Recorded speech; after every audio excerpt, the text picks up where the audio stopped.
Welcome to our next session for ACE LAOC. Little quick reminder to make sure everybody has their video on. Everybody's participating today. What do we got? We only have 32 people today. What do we got? Mostly mentors. No, we got Gabrielino gets to count for lots up there. Nice. Welcome, gang. Oh, we got a couple more still coming in. All right, we'll give them a little minute to get scheduled.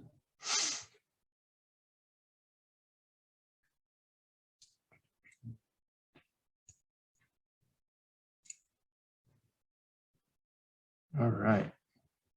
Well, so waiting for one more person to get connected here before we go too much. Anne's putting in the chat, everybody get on video, and she wants me to remind you guys, prizes to be given out. You need to be eligible on video or registered in the database in order to get your prizes. So make sure you get registered in the database and just participate today and have a good time. All right, Amanda, I'll just turn it over to you and you can take off, and I'll do brief closings at the end, but use all the time you need. Sounds like a plan. I'm going to go ahead and share my screen. Can we see? Am I sharing the right one?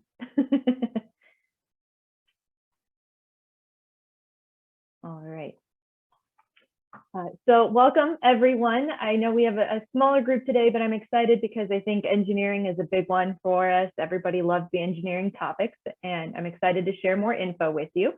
If you were able to attend the last virtual meeting, you got a great introduction to site and civil engineering. So we're going to continue to learn about more types of the ACE engineering fields during today's session. So my name is Amanda Shade. I've done an ACE presentation or two in the past, so I might not be a new face for you. But if I haven't met you, I'm the Director of Project Manager Development at ACCO Engineered Systems, which is a mouthful. I began my career path by getting my bachelor's degree at UC San Diego in mechanical engineering. And then I became a mechanical design engineer about 15 years ago in San Diego. That's also when I began mentoring with ACE. So I realized that there may be students on here that are younger than my ACE career, which ages me a little bit, but I'm actually very proud of that. I spent about 5 years total between HVAC and design engineering and energy engineering, but I learned throughout that I loved construction. So I joined ACCO about 10 years ago and have worked in some form of project management ever since. And even though my title didn't have engineer in it anymore, I still use my engineering skills every single day. They never stop being useful. So today we're going to talk about MEP, which is mechanical, electrical, and plumbing. So normally I would start with the M for mechanical, but I'm going to do things out of order today. Our activity is going to be mechanical, so I think let's leave that for last, and we will start with electrical. So electrical engineering. What does an electrical engineer do on a project?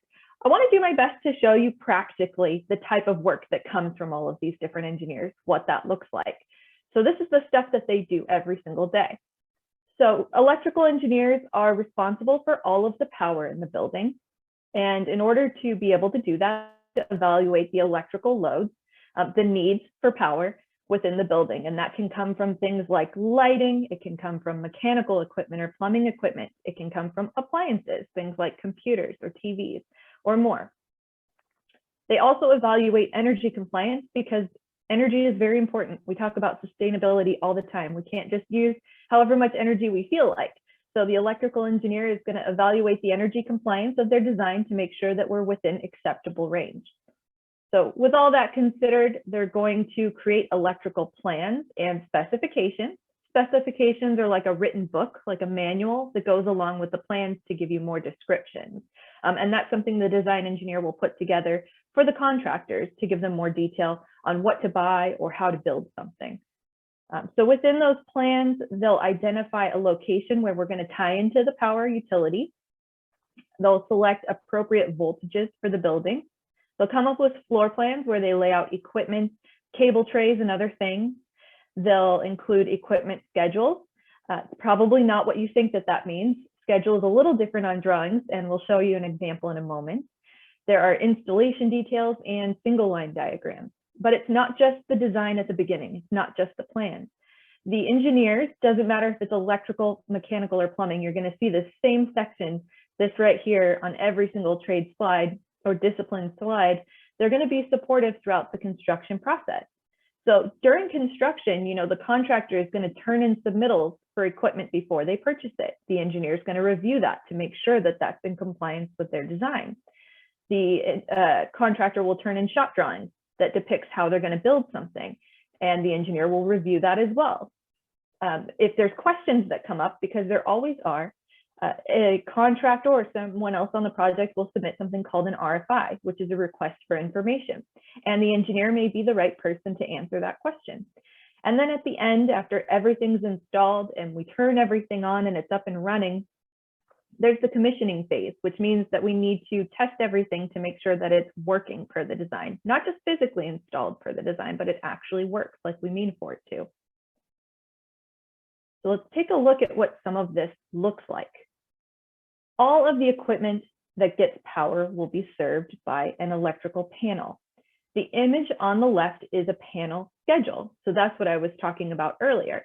A schedule is going to be a list or a table of all of the panels with different things about that panel or that piece of equipment. In this case, you can see things like the electrical load. You can see a description of where the panel is located or what it serves. And there could be more information on there depending what's on that schedule. And schedules are very common on all engineering drawings. So you'll see them on mechanical, you'll see them on plumbing, you'll see them on architectural as well. The image on the right is a single line diagram. This is a diagrammatic way to show how all of these panels and everything else is connected within the building. And if you look closely, you can see here, first floor, second floor, third floor. This isn't a floor plan. We aren't looking down at a floor and seeing a layout.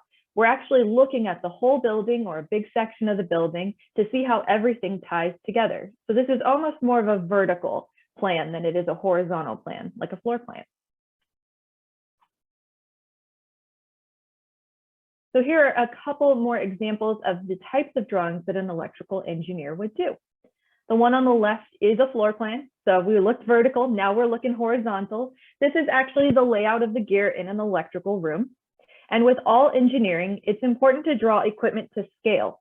And what that means is that we're drawing it to an accurate size to make sure that it's actually going to fit in the space where it's going to be built. So oftentimes we also show clearances around equipment. So you might see clearances in front of things, especially electrical panels. And that might be for safety, or that might be for accessibility reasons. So an engineer has to think beyond just the piece of equipment, but also think about accessibility to it and things around it. So if you have a panel, someone's going to need to be able to open the door at the face of that panel to access the switch or tie in some wiring or something else. So we want to leave space in front of the panel. On the right, we have a floor plan. So this is a floor plan. You can see that there's some storage rooms in here, some retail, a lobby. This is a very common floor plan, or something that would be typical of a floor plan. And remember how that riser diagram shows everything was connected vertically? This shows how it's connected horizontally. So we can see things on here like lights that are depicted on the floor plan. We can see, I think there's some sensors on here that are on the floor plan. But this shows really where everything is going to be installed and connected on that level. So we're going to switch gears to plumbing. We are going to go pretty fast. It's more activity today than presentation. So personally, I think that people often underestimate plumbing more than any of the other types of engineering or design. I think when it comes to plumbing, everyone always thinks of the things we see in our homes or our schools, like sinks, showers, and toilets. But plumbing engineers are responsible for so much more than that. The picture that I have here on the right is from a lab that we built. And I know it can be a little bit difficult to see because it's all white, but all of these lines up here, that's all plumbing. When it comes to jobs like labs or hospitals or other technical spaces, plumbing engineers will design a lot of more complex systems like compressed air. It could be some type of gas or fuel oil. It could be deionized water that's needed. So they handle all these different types of systems that are so much more than just hot water and cold water. They also take on things like drains, the full drainage of the building. So if it rains, you know, on the roof, we have roof drains that are located and sized to handle that rain. And beyond that, there's a big sustainability aspect to plumbing. You know, really all of the engineering that we're talking about, the electrical and the mechanical and the plumbing, have some sort of sustainability that goes with them. And in California, you know, water is such a precious resource. So plumbing designers can make a huge impact when it comes to water by incorporating low flow fixtures, gray water, and other sustainable strategies. So similar to the electrical engineers, the plumbing designers will create things like floor plans, schedules, installation details, and those riser diagrams. So let's take a look at a few examples. I'm picking different plan types for plumbing than electrical, so a little bit different than what we saw before. Here we're going to look at the difference between what's shown on a floor plan versus what's shown on more of an installation detail. So this image on the left is a floor plan, and it's depicting the installation of a gas water heater. So we can see where the water heater is located. We can see the general flow of the pipe, the general routing, but you can tell that there's a lot more going on there that we can't necessarily see on the floor plan. Not enough space. So that's when we go and look at the detail that the engineer would include on the plan. So it's not just the water heater and it's not just pipe. There's a whole bunch of extra stuff on here. We often call that trim that goes along with the water heater to make sure that it operates correctly and that we can maintain it correctly. So a few of the things that you'll see on here, there's a flue on the top of the water heater. That's for the release of gas from the space. You know, in case we need to do repairs on the water heater, we have some shutoff valves or ball valves. Those are located all over the place on this drawing. But ball valves essentially allow us to close off the water. Say we need to do some repairs on the water heater. We'll close off the water so that we can make our repairs and disconnect the pipe and we don't have water spraying everywhere while we're doing that. We have a pump here that's going to help circulate the hot water from the water heater. We've got a Pete's plug or a port for us to take a test of temperature or pressure. And there's a whole bunch of other stuff on here. We won't go into all of it, but you can see how important it is to have these details because we can't tell all of that from a floor plan. And so next we're going to jump into the mechanical design, HVAC, before we get into our activity. What is HVAC? The HV and the AC have something in common, and that is air. So we are heating air. Ventilation is going to be moving air. We have AC, which is air conditioning, cooling of the air. Mechanical engineers are responsible for all of the air in the building. They're responsible for a few other things too, but this is the biggest topic that we deal with as mechanical engineers. And, you know, in the past, especially in California, we always thought about the cooling part more than the others, but especially with COVID, ventilation has become more and more and more important to us. So ventilation is a big part of what we evaluate as design engineers to make sure that there's proper filtration, that we're bringing in enough fresh air. So all of those things are important to us. In California, we probably focus the least on heating because we don't need it that much, but it's still important to have it when we do. Mechanical systems, you may have heard this before, but mechanical systems are largely responsible for the energy used in a building. All of that cooling that we do, all of that air conditioning, that's the biggest thing that can waste the most energy on the building, more than anything else. So that makes the first step for us, the load calculations and the energy models, so important. As mechanical engineers, we have the responsibility to make sure that we're designing appropriately sized and efficient systems. So we also have the opportunity, because we use the most energy, our systems use the most energy, we have the most opportunity to save the most energy. So I like to think of that as a positive spin, that we can take that and we can make it more efficient and save more. So similar to electrical and plumbing, the floor plans, the schedules, the installation details, and those vertical riser diagrams, those are very consistent through mechanical as well. And then something else that I want to point out is a controls diagram. I put a sample on the right. It's a pretty complicated one to start with, but I just put it in there so that we have an idea of what these can look like. But when I say controls, let's think about the air conditioning at your home. You turn that on and off with a thermostat. If it's hot in the house, you don't open up the cabinets and connect wires and flip switches. We have thermostats that help us with that. So you may walk up to your thermostat and type in that you want to cool down, or maybe you programmed it so that it already knows that you want the room to be at 72 degrees. So when it gets to a certain temperature in your house or that space, your thermostat is taking the reading and it realizes, okay, maybe it's 75 degrees and we want it 72 degrees in here. It's time to start doing some cooling. Or maybe it's time to do heating. But the thermostat's taking those readings and it knows whether you need to turn on your unit so that you can get to that temperature. And once we've gotten the space to the right temperature, it'll turn it off for you. So larger buildings, the big commercial buildings, they have just bigger, more complex versions of that. And we call them building automation systems, or you'll hear it called a control system.